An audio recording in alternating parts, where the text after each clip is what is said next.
Oh, indeed. Is it true that you've acquired a house? If so, I'd be interested in living with you. Unexpectedly, my mother-in-law started uttering such an absurd proposition over the phone. She must have caught wind of our recent home purchase from my husband.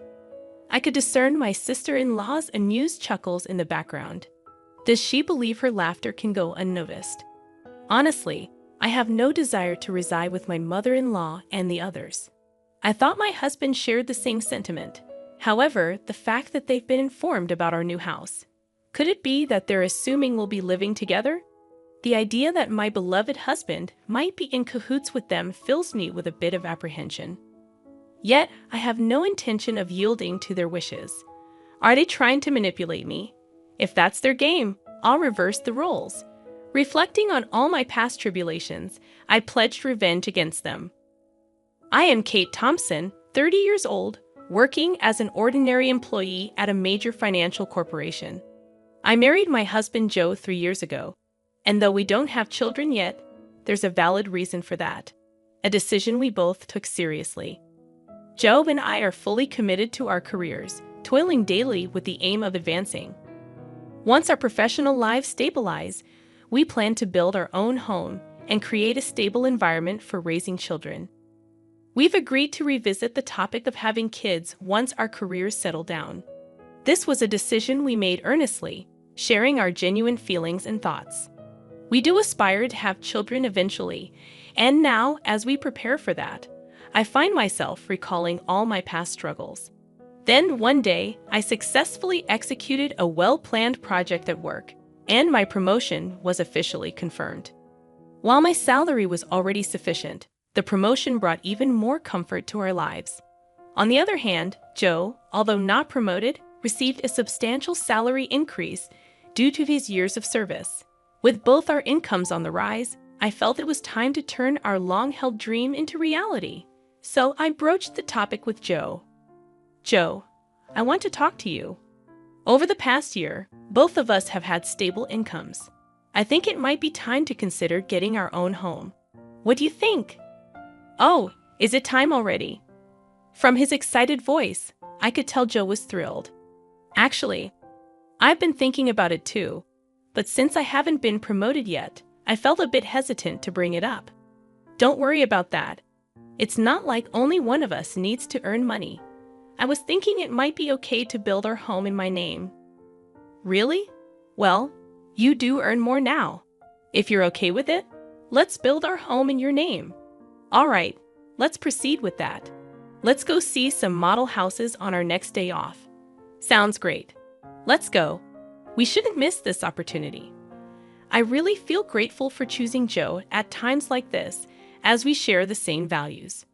The following week, we made an appointment to view model homes as planned. We looked at various types of houses, expanding our vision for our own home. On weekends, we began creating simple floor plans together, researching online. During a recent visit to a construction company, they suggested that instead of leaving everything to them, it's better if we create our own image for a more satisfying home. So Joe and I started building that image. However, neither of us has much knowledge of architecture or design. Even with research, it takes time to put it into practice. While taking breaks, we continued working, and then the doorbell rang. I thought it was a delivery, but when I opened the door, my mother-in-law was standing there. Unexpectedly, Mother, what brings you here so suddenly like this? My mother-in-law sometimes visits our place without notice. She glared at me and, without a word, took off her shoes and went into the house on her own. I'm here, Joe. Mom, what's up? Surprised by his mother's call, Joe showed a startled reaction. Did you have some business around here? To Joe's question, his mother looked a bit perplexed. Yes, I told Kate about it over the phone a little while ago, but it seems Joe didn't know. I see. Maybe Kate forgot to tell me. Seems like it. Kate, even though she's still young, has a terrible memory. That's not true, Mom. It's not forgetfulness. Kate is incredibly busy with work, and at the same time, she takes care of the household. Her mind is always full of things to do. You're such a kind boy, Joe. If your late father were here, he definitely wouldn't have forgiven that. I really respect Kate from the bottom of my heart. So, Mom, why did you come here today? To Joe's question, his mother smiled contentedly. Then, she slowly took out a travel brochure from her bag, spread a page with a post-it note on the table, and showed it. Listen, Joe. I've always wanted to go to Niagara Falls. Won't you take me, please? My mother-in-law began to say such things excitedly out of the blue. Caught off guard by the sudden request, both Joe and I were left staring at her, mouths agape. My mother-in-law, relentless, kept pressing Joe, who was clearly flustered. Come on, Joe, you agree, right? Think of it as a way to show filial piety. Wait a minute, Mom. I'm in trouble if you suddenly say you want to go on a trip, though you can come too. Actually, I was thinking of going with Claire, but if Joe wants to go, I'm delighted to turn it into a family trip. Claire is Joe's sister. What are you talking about? Kate is here, and I can't get time off from work. But it's strange for me to pay for a trip for you and my sister, right? Not strange at all. Spending money for the family is a wonderful thing. Don't you think so, Kate? Suddenly turning to me, my mother-in-law sought my agreement. Though shaken, I firmly expressed my opinion to her. Well, using one's own money for family isn't bad, but I think imposing it on others is different. What do you mean by that? Are you saying I'm trying to extort travel expenses from Joe?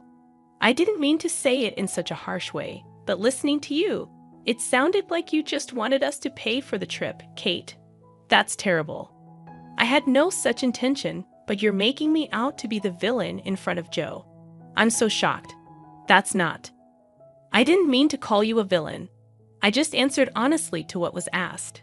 Okay, no need for excuses, Kate. Why are you so heartless? You must not like me, do you? My mother-in-law, visibly upset, glared at me with icy cold eyes. It always turns out like this when she comes over. She always finds some reason to demand money and then squanders it with Claire, Joe's sister. Spending money for the family sounds nice, but what my mother-in-law does is practically extortion. The situation is entirely different when Joe gives them money out of kindness. No matter that they're family, I never really liked Joe's brazen mother and sister. According to Joe, his mother and sister became so selfish after his father passed away.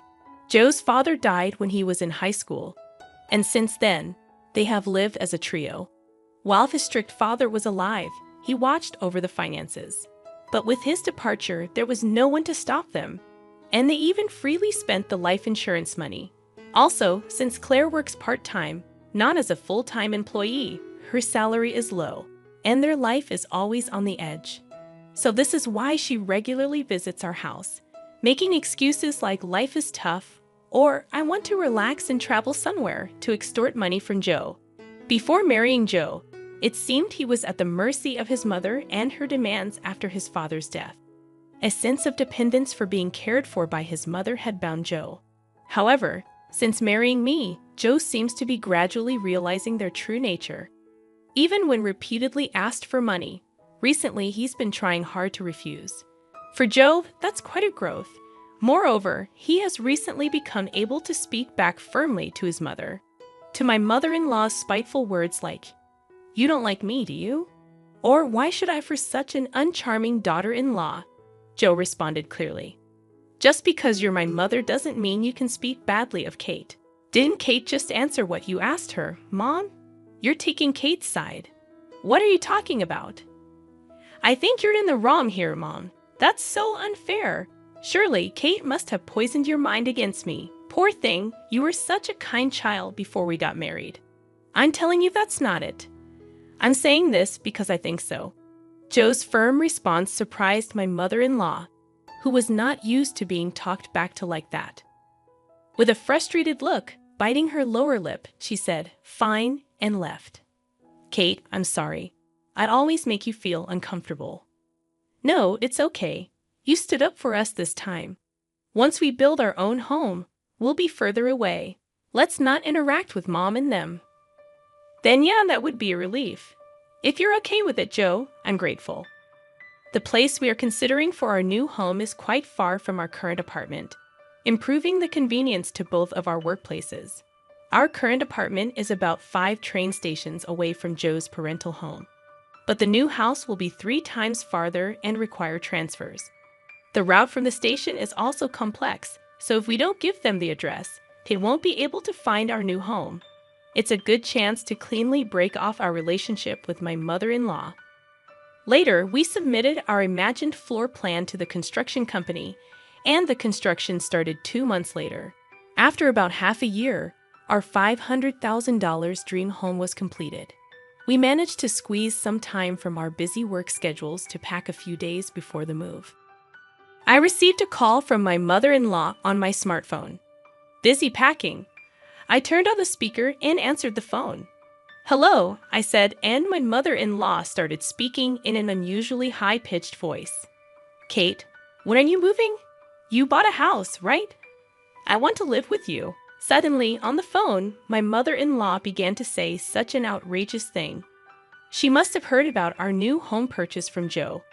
I could hear Claire, my sister-in-law, chuckling in the background. "That's great. We can make Kate work for us every day. Mom, you came up with a good idea." Do they think their words aren't reaching me? It's clear they plan to piggyback on our move. I imagine them planning to use me for an easy life. Honestly, I have no intention of living with them. I thought Joe felt the same, but telling them about the new house. Could it be that they're assuming we'll live together? The thought that my beloved Joe might be in league with them fills me with a bit of fear. But I have no intention of letting them have their way. They're probably trying to use me, right? If that's the case, I'll turn it around and use them. I told them the date of our move. Then my mother-in-law and Claire said, "We'll come to the apartment in the afternoon on that day. Take us with you in the car, and arrange the movers for us too." They hung up after making their demands. But of course, I have no intention of complying. For now, I'll check the facts with Joe. As I was about to go and tell Joe this, he was already standing behind me. "Joe, you were there. I came to say we should take a break, but was that Mom on the phone just now?" "Ah, yes. I was going to talk to you about it too." "Why did you tell your mother about our new home?" "It's not like that. Actually, when Mom came over last time, she seems to have seen the floor plan of our new house. She kept pestering me about it every day. So, Kate, I'm really sorry." "I see. So you don't intend to live with your mother, right?" "Of course not. After hearing that phone call, I'm even thinking it's better to cut ties with her." Joe's expression was filled with more anger than ever. It was the first time I had seen him this angry. From what Joe told me, my mother-in-law had seen the layout of our new home and was convinced it was a spacious house. She had pretended to be interested and called Joe repeatedly, asking him about the number of rooms and details of the facilities. But it seems that Joe is on my side, which relieved me. Then there's no problem at all. This made me determined to get my revenge on my mother-in-law. I've had enough of her saying whatever she wants, but it's goodbye to that now. I'll make sure to settle this properly. And so, the day of the move arrived. Joe and I had the movers transport our things in the morning and headed to our new home in our car. By the time we finished moving everything, it was already past 1:00 p.m., checking our phones while taking a break. We saw dozens of missed calls from my mother-in-law. "She called me too," Joe said, sounding weary. Then, my mother-in-law called again. I answered the phone with the speaker still on. Hello, Kate. Where are you? I told you I'd be at the apartment in the afternoon, didn't I?" Yes, you did say that. So what can I do for you?" "What do you mean? You didn't arrange for the movers. I've been waiting at home, and not a single truck has shown up. So I had to go to your apartment myself." "Is that so? Well, that's too bad. You know I didn't arrange for any movers." "What? That's not the agreement. Where is your new house?" "Huh? You really think I'd tell you?" After saying that clearly, my mother-in-law uttered a dumbfounded "huh." She probably thought that as long as Joe was there, she could always have her way. But Joe is different now. He's my precious ally, trying to cut off the bad ties with his family. Determined to release all my pent-up feelings, I spoke firmly. Just to let you know, neither Joe nor I have any intention of living with the two of you from now on. Please don't involve yourselves in our lives. What are you saying? Your opinion doesn't matter. It's up to Joe to decide. At least tell me where the new house is right now. Huh? How are you going to get here without even knowing the address? This house is in my name. I have the right to decide who lives here. If you two just barge in, it's trespassing, and I'll sue you right away. What? Trespassing? How rude to say that about your husband's family. At that point, Joe spoke up in a deathly cold voice. Family? My father, who was a family member, is already gone, isn't he? What are you saying, Joe? After hearing that last phone call, I'm utterly fed up with you two. Just having a blood relation with you is embarrassing. From now on, my family is only Dad and Kate. I no longer consider you two as my family. Wait, Joe, don't say such things. Don't bother us again, got it? With that, Joe hung up without waiting for her reply. He swiftly set his phone to block her calls. Hey, Joe, are you really okay with this? Yeah, I finally realized that Mom was just using me to her advantage. I feel completely relieved now. Joe looked truly refreshed, sincerely believing what he said. That's how we, as a couple, managed to cut off the bad ties with my mother-in-law and sister. Afterwards, they had to change their lifestyle drastically, as Joe stopped supporting them completely. Without any contact with Joe, they lost their fallback option. Later on, my sister-in-law's part-time income wasn't enough, and my mother-in-law had to start working part-time as well. Being a housewife for so long, she wasn't used to the working environment and was clumsy, often being disliked at her workplace. Meanwhile, we live a peaceful life in our new home, with no sudden visits from my mother-in-law anymore. We are truly stress-free. I'm endlessly grateful to Joe for believing in me and cutting ties with his toxic blood relatives. We might face various challenges in the future, but even then, I trust Joe, and we will support each other and walk through life together.